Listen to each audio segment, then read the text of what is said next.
Hey guys, so today I wanted to speak on a more serious topic. It's a topic that I'm sure a lot of people these days, especially these days, are struggling with. And whilst the world is kind of on its way back to what it used to be, normality is still something that isn't exactly present these days. And with all the crazy things going on in the world, it's hard to take it all in sometimes. Sometimes things can get a bit overwhelming, which is why I wanted to take this time and talk about why you should go to therapy. Now, this doesn't necessarily apply to you, the person watching this video right now, but for the sake of being coherent, I'm going to talk in this video as though I am speaking to you, whoever's watching. Now, this video is intended for people who have been told that they should go to therapy but have decided against it for their own reasons. Or maybe they're considering going to therapy but maybe they need an extra push, which actually happens a lot. And if you know someone like this and want to see them take that next step, then I highly recommend sharing this video with them. But whatever the case may be, whether you want this video to apply to you or to someone you know, you're in the right video. So let's begin. First and foremost, it's always good to have someone to talk to. Last year, at the start of the pandemic, the world went into lockdown for what felt like an eternity, resulting in us being locked in our houses for most of the day, if not the entire day. Our homes are supposed to be our safe spaces, our escape from the outside world and all of its problems. But in this particular instance, at least if your situation was anything like mine's, where you got laid off from your job, school went online, toilet paper went missing for some reason, and everything basically got shut down, then you'd know that staying home all day every day was bound to get monotonous. In my own personal experience, at least at the start of the pandemic, was the only time I actually got to see my friends was when I flew back home for the summer. And that was after being isolated for 2 or 3 months in my apartment. I think what's so interesting about having a therapist is that you literally always have someone to talk to. There's someone you can tell your deepest thoughts and feelings to. Things that you normally wouldn't say to other people out of fear of being judged or you're just too embarrassed to say it. Their job is to make you feel better, not worse. There's someone who you know you can emotionally depend on. Someone who you can say almost anything to without fear of it getting leaked. The reason I do say almost is because the only time therapists are allowed to tell anyone what you guys talk about is when you present an immediate threat, either to yourself or to somebody else. But even so, if either of those are true, then all the more reason you should go to therapy. Take action and stop yourself before you potentially do something that you'll regret. Which leads me to my next point. Now, for this next part, I'm going to be talking about things that could potentially trigger those who have dealt with serious mental health issues and are potentially still working through them or have already worked through them. Either way, this is your trigger warning. I just wanted to put that out there beforehand. Also, I'm going to try to be as coherent as possible for this next bit, but keep in mind that the YouTube algorithm is very sensitive to certain words, so please bear with me as I try to work my way around it. I think therapy can be especially helpful to people who have dealt with serious trauma such as suicidal thoughts or actions, rape, or just any kind of violence in general. The brilliant thing about therapy is that you don't even necessarily need to be traumatized in an extreme manner to go. It's because trauma comes in different forms for different people, so don't think that you can't go because you don't think you don't have it as bad as others. The thing about trauma is that it's sort of arbitrary. There's not really one specific answer because at the end of the day, trauma is subjective. People react differently to certain things.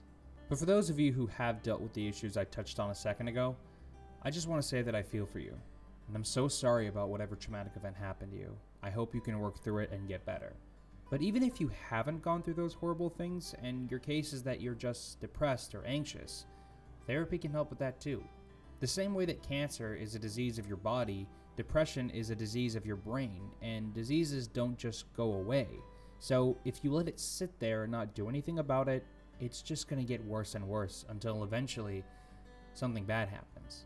And therapy can change that and lead to other things as well. Your therapist can recommend you to a psychiatrist.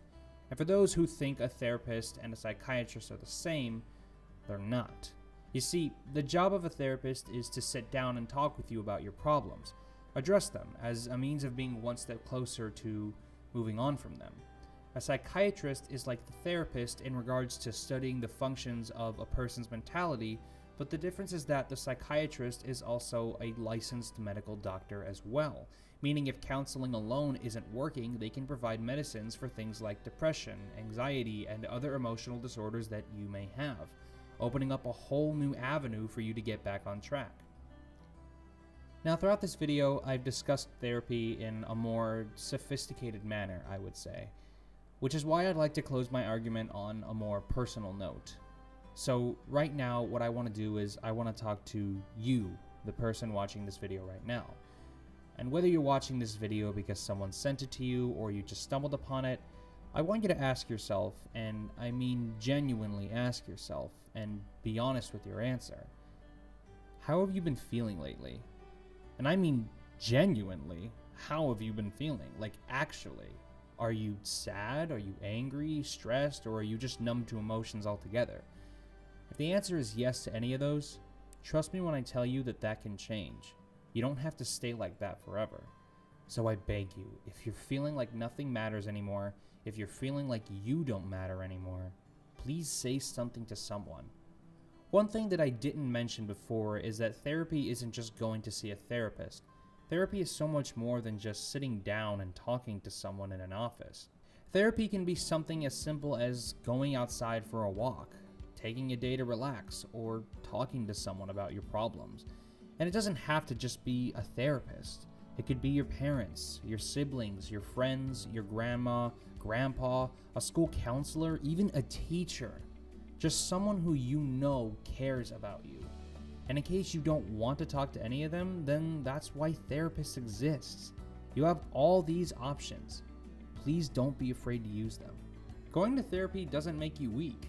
Lots of people do it or have done it before. Some of those people are people that you may actually know. People like, Billie Eilish, Jon Hamm, Selena Gomez, Halle Berry, Felicia Day, Demi Lovato, Gwyneth Paltrow, Kesha, Justin Bieber, Pete Davidson, Prince Harry, and even Michael B. Jordan, just to name a few. All these people who many assume have no problems because they're rich and famous. But at the end of the day, they're just as human as anyone else, and sometimes life just throws too much at us. But there's always a way to handle it. So don't wait. Take care of yourself, body, and mind. It's never too late to make a change and help yourself. Which is why I want to end this video with giving you guys some resources. If you look in the description below, you'll see a link to the National Suicide Prevention website, as well as their phone number that has people available 24/7 ready to talk to you and help you deal with whatever issue you may be having at any given time. The organization specializes in helping those who are dealing with depression from all sorts of groups. People like veterans, survivors of disasters, survivors of attempted suicide, people who have lost a loved one, or even members of the LGBTQ+ community. There is no shortage of help from them. Which is why if you or someone you know needs desperate help, this website is the perfect place for you. So please, take the next step. It could be the one that makes all the difference in the world. Well, anyways guys, as always, thank you so much for watching, and if you like this video, be sure to give it a thumbs up, and if you want to see more videos like this, then be sure to let me know in the comments. I really like doing these commentary style videos. I just like talking to you guys and giving advice and just saying what's on my mind. It's a lot of fun, so who knows, maybe I'll keep this up. But also remember to subscribe and hit the notification bell to be notified whenever I post a new video. But other than that, that's all for today, you guys. Remember to stay tuned and have a great day.